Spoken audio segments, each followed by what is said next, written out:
Everyone, कसे आहेत सर्व? मस्त ना आणि मजेत असायला पाहिजे. श्री स्वामी समर्थ. सो आज बघा आहे भंडाऱ्याचा दिवस, म्हणजे ज्या दिवशी मिरवणूक पूजा वगैरे असणार आहे तो आहे आजचा दिवस. सो मागच्या व्हिडिओमध्ये तुम्ही बघितलं असेल तशी ती काकड आरती वगैरे झाली आणि आम्ही आता उमाच्या पाया पडतो आणि अक्षतला पण एक्साइटमेंट होती की तो कशा जसं आपण करतो तसं तो पाया पडतो. ह्याच्यामध्ये खूप मोठा गोंधळ झाला पाहिजे.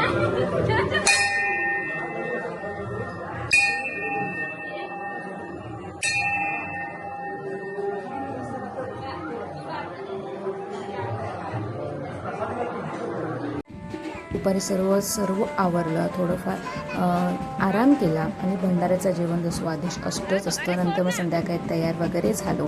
सो मी रेड कलरची साडी नेसलेली आणि अशा प्रकारे ना मिरवणूक जी सगळ्या घरांमध्ये जाते आणि आपण जशी पालखीची पूजा करतो, पालखी जशी आपल्या घरी येते शिमग्याला, तशीच ही पण मिरवणूक जाते, ही पण पालखी सगळ्यांच्या घरी जाते, सगळेजण पूजा वगैरे करतात. सो असं काय ते आजचा दिवस आहे. सो खूपच एक्साइटमेंटमध्ये आहे. सो सर्वजण खूप छान रेडी वगैरे झाले, सर्वजण गेलो आणि पुढे अक्षितची पण धमाल तुम्हाला दिसेलच. सो ही व्हिडिओ शेवटपर्यंत बघा आणि अक्षितची डान्स वगैरे बघा शेवट.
व्हिडिओमध्ये ना व्हॉइस ओव्हर द्यायची गरज पण लागत नाही. आणि फायनली लास्टला एकदम शेवटी ही पालखी आमच्या घरी आली.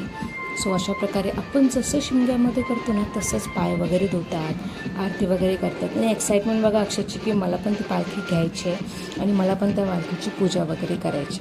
सो असं काहीतरी त्याचं चाललं होतं.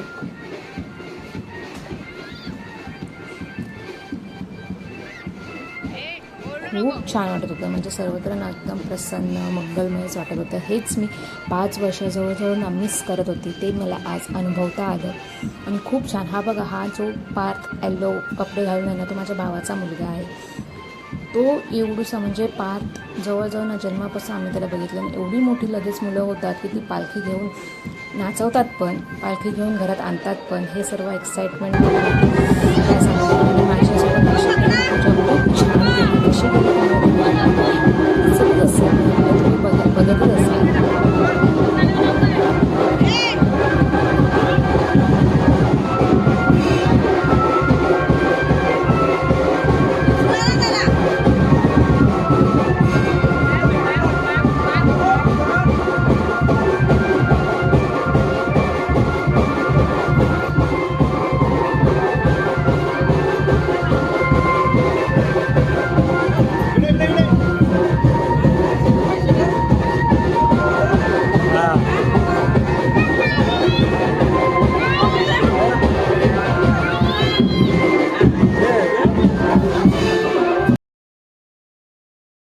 सर्व मिरवणूक वगैरे झाल्यावर मग पालखी मंदिरात ठेवतात. नंतर मग आरती होते. नंतर मग सर्व महाप्रसाद घेतला जातो. नंतर मग हे होतं काय म्हणतात भजन वगैरे केलं जातं. म्हणजे अशा प्रकारे हा मिरवणुकीचा दिवस कसा वाटला तुम्हाला नक्की मला कमेंटमध्ये सांगाच.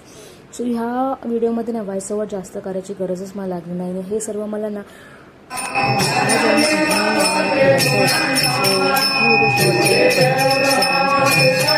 कसं